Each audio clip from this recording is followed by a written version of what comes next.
وَيُكَلِّمُ النَّاسَ فِي الْمَهْدِ وَكَهْلًا وَمِنَ الصَّالِحِينَ۔ ترجمہ، اور وہ لوگوں سے جھولے میں اور بڑی عمر میں بات کرے گا اور خاص بندوں میں سے ہوگا۔ وَيُكَلِّمُ النَّاسَ فِي الْمَهْدِ، اور وہ لوگوں سے جھولے میں کلام کرے گا۔ حضرت عیسیٰ علیہ السلام کی 3 شانیں یہاں بیان ہوئیں۔ نمبر 1، بات کرنے کی عمر سے پہلے ہی کلام کریں گے، چنانچہ سورہ مریم آیت 29 تب 33 میں آپ علیہ السلام کا کلام مذکور ہے۔ نمبر 2، پکی عمر میں لوگوں سے کلام فرمائیں گے، اور وہ یوں کہ آسمان سے اترنے کے بعد آپ علیہ السلام لوگوں سے کلام فرمائیں گے۔ اس سے ثابت ہوتا ہے کہ حضرت عیسیٰ علیہ السلام آسمان سے زمین کی طرف اتریں گے، جیسا کہ احادیث میں وارد ہوا ہے، اور دجال کو قتل کریں گے۔ لہذا جیسے آپ علیہ السلام کا بچپن میں کلام کرنا معجزہ ہے، ایسے ہی پکی عمر میں اس طرح کلام کرنا معجزہ ہے۔ نمبر 3، اللہ تعالیٰ کے خاص بندوں میں سے ہیں حضرت عیسیٰ علیہ السلام کی صفات۔ مجموعی طور پر سورہ آل عمران کی آیت نمبر 45 اور 46 میں حضرت عیسیٰ علیہ السلام کی بہت سی صفات بیان ہوئیں۔ نمبر 1، کلمۃ اللہ ہونا۔ نمبر 2، مسیح ہونا۔ نمبر 3، حضرت مریم رضی اللہ تعالی عنہا کا بیٹا ہونا۔ نمبر 4، بغیر باپ کے پیدا ہونا۔ نمبر 5، دنیا میں عزت والا ہونا کہ قرآن کے ذریعے سارے عالم میں ان کے نام کی دھوم مچا دی گئی۔ آخرت میں خصوصی عزت والا ہونا بہت سے طریقوں سے ہوگا، ان میں سے ایک یہ بھی ہے کہ قیامت میں انہی کے ذریعے مخلوق کو نبی پاک علیہ السلام تک رہنمائی ملے گی۔ نمبر 6، بارگاہ الہی عز و جل میں بہت زیادہ قرب و منزلت رکھنے والا ہونا وغیرہ۔ معلوم ہوا کہ پیغمبروں علیہ السلام کی نعت خوانی سنت الہیہ ہے۔ اللہ تعالیٰ اس کی توفیق عطا فرمائے۔ قالت رب أنا يكون لي ولد ولم يمسسني بشر قال كذلك الله يخلق ما يشاء إذا قضى أمرا فإنما يقول له كن فيكون۔ ترجمہ، مریم نے عرض کیا، اے میرے رب، میرے ہاں بچہ کیسے ہوگا؟ مجھے تو کسی شخص نے ہاتھ بھی نہیں لگایا۔ اللہ نے فرمایا، اللہ یوں ہی جو چاہتا ہے پیدا کرتا ہے۔ جب وہ کسی کام کا فیصلہ فرما لیتا ہے تو اسے صرف اتنا فرماتا ہے، ہو جا، تو وہ کام فوراً ہو جاتا ہے۔ انا یکون لی ولد، میرے ہاں بچہ کہاں سے ہوگا؟ جب فرشتوں نے حضرت مریم رضی اللہ تعالی عنہا کو بیٹے کی بشارت دی تو انہوں نے حیرت سے عرض کیا، یا اللہ عز و جل، میرے ہاں بچہ کیسے ہوگا؟ مجھے تو کسی شخص نے ہاتھ بھی نہیں لگایا، اور دستور یہ ہے کہ بچہ عورت و مرد کے ملاپ سے ہوتا ہے، تو مجھے بچہ کس طرح عطا ہوگا؟ نکاح سے یا یوں ہی بغیر مرد کے؟ جواب ملا کہ اسی حالت میں، یعنی تم کنواری ہی رہو گی اور فرزند پیدا ہو جائے گا، کیونکہ اللہ عز و جل بڑی قدرت والا ہے، اور اس کی شان یہ ہے کہ جب وہ کسی کام کا فیصلہ فرما لیتا ہے تو اسے صرف اتنا فرماتا ہے، ہو جا، تو وہ کام فوراً ہو جاتا ہے۔ وَيُعَلِّمُهُ الْكِتَابَ وَالْحِكْمَةَ وَالتَّوْرَاةَ وَالْإِنْجِيلَ وَرَسُولًا إِلَى بَنِي إِسْرَائِيلَ أَنِّي قَدْ جِئْتُكُمْ بِآيَةٍ مِّن رَّبِّكُمْ أَنِّي أَخْلُقُ لَكُم مِّنَ الطِّينِ كَهَيْئَةِ الطَّيْرِ فَأَنفُخُ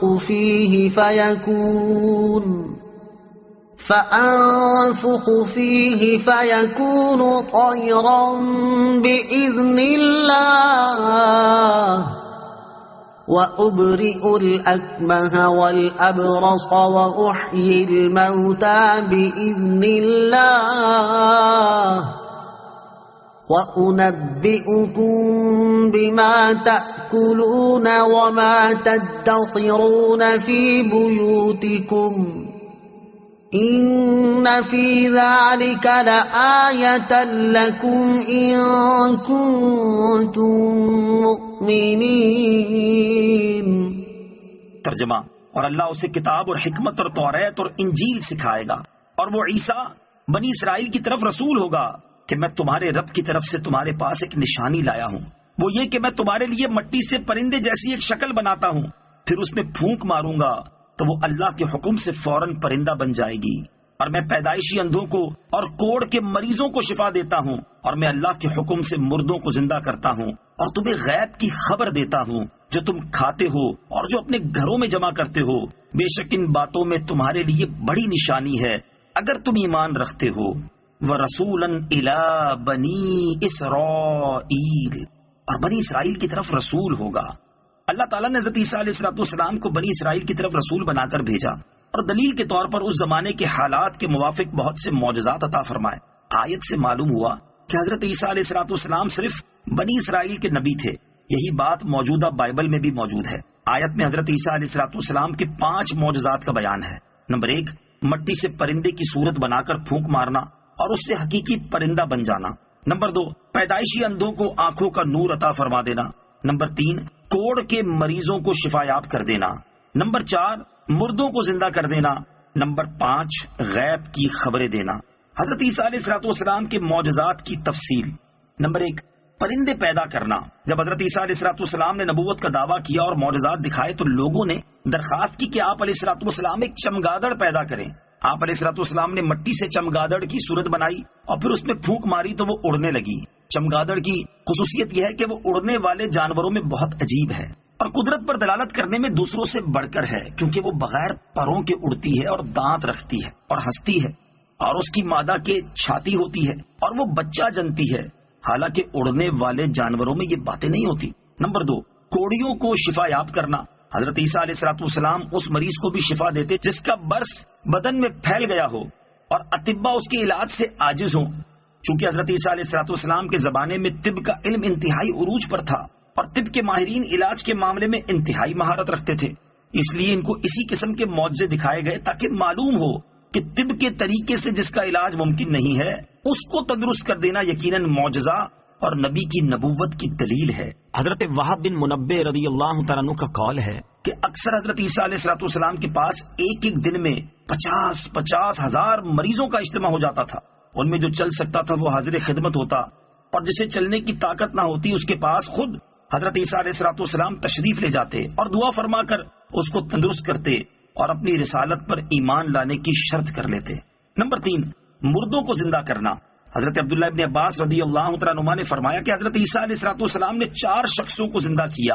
ایک عازر جس کو آپ علیہ السلام کے ساتھ مخلصانہ محبت تھی، جب اس کی حالت نازک ہوئی تو اس کی بہن نے آپ علیہ السلام کو اطلاع دی، مگر وہ آپ سے 3 روز کی مسافت کے فاصلے پر تھا۔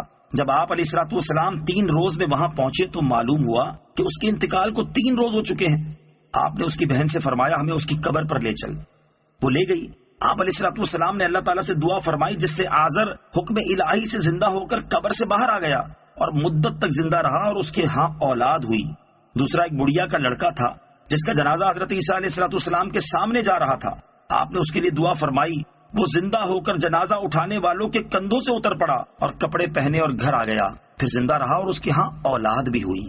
تیسری ایک لڑکی تھی جو شام کے وقت مری اور اللہ تعالیٰ نے حضرت عیسیٰ علیہ السلام کی دعا سے اس کو زندہ کیا۔ چوتھے سام بن نوح تھے جن کی وفات کو ہزاروں برس گزر چکے تھے۔ لوگوں نے خواہش کی کہ آپ ان کو زندہ کریں، چنانچہ آپ علیہ السلام ان کی نشاندہی سے قبر پر پہنچے اور اللہ تعالیٰ سے دعا کی۔ سام نے سنا کہ کوئی کہنے والا کہتا ہے عجب روح اللہ، یعنی حضرت عیسیٰ علیہ السلام کی بات سن۔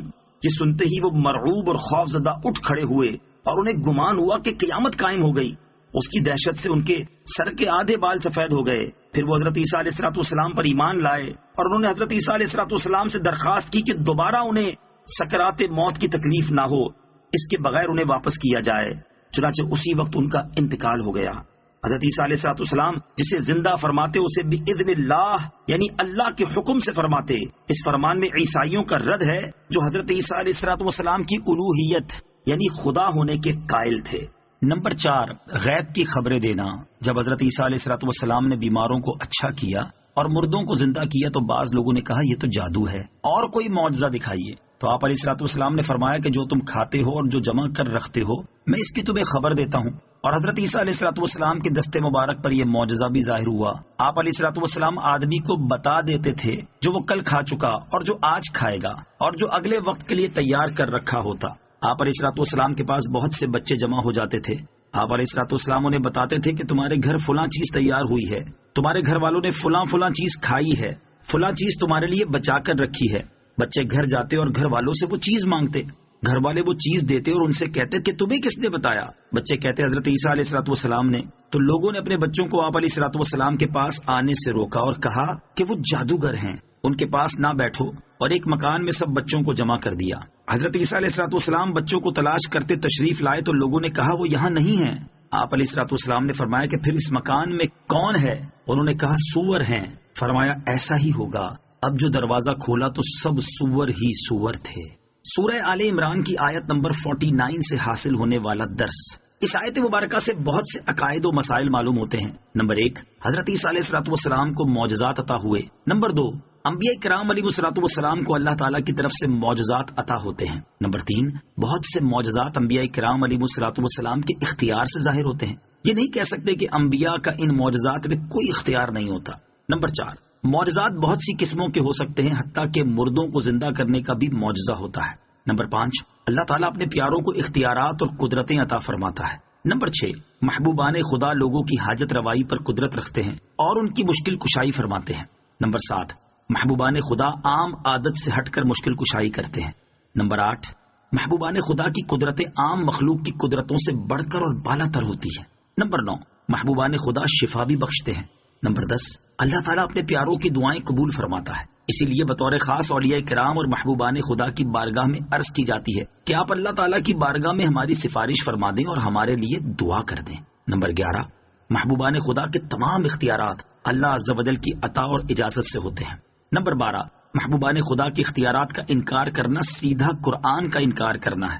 نمبر 13، محبوبان خدا کے لیے قدرت و اختیار ماننا شرک نہیں، ورنہ معاذ اللہ قرآن پاک کی تعلیمات کو کیا کہیں گے. نمبر 14، شفا دینے، مشکلات دور کرنے وغیرہ کے الفاظ اللہ تعالیٰ کے علاوہ کسی اور کے لیے استعمال کرنا شرک نہیں.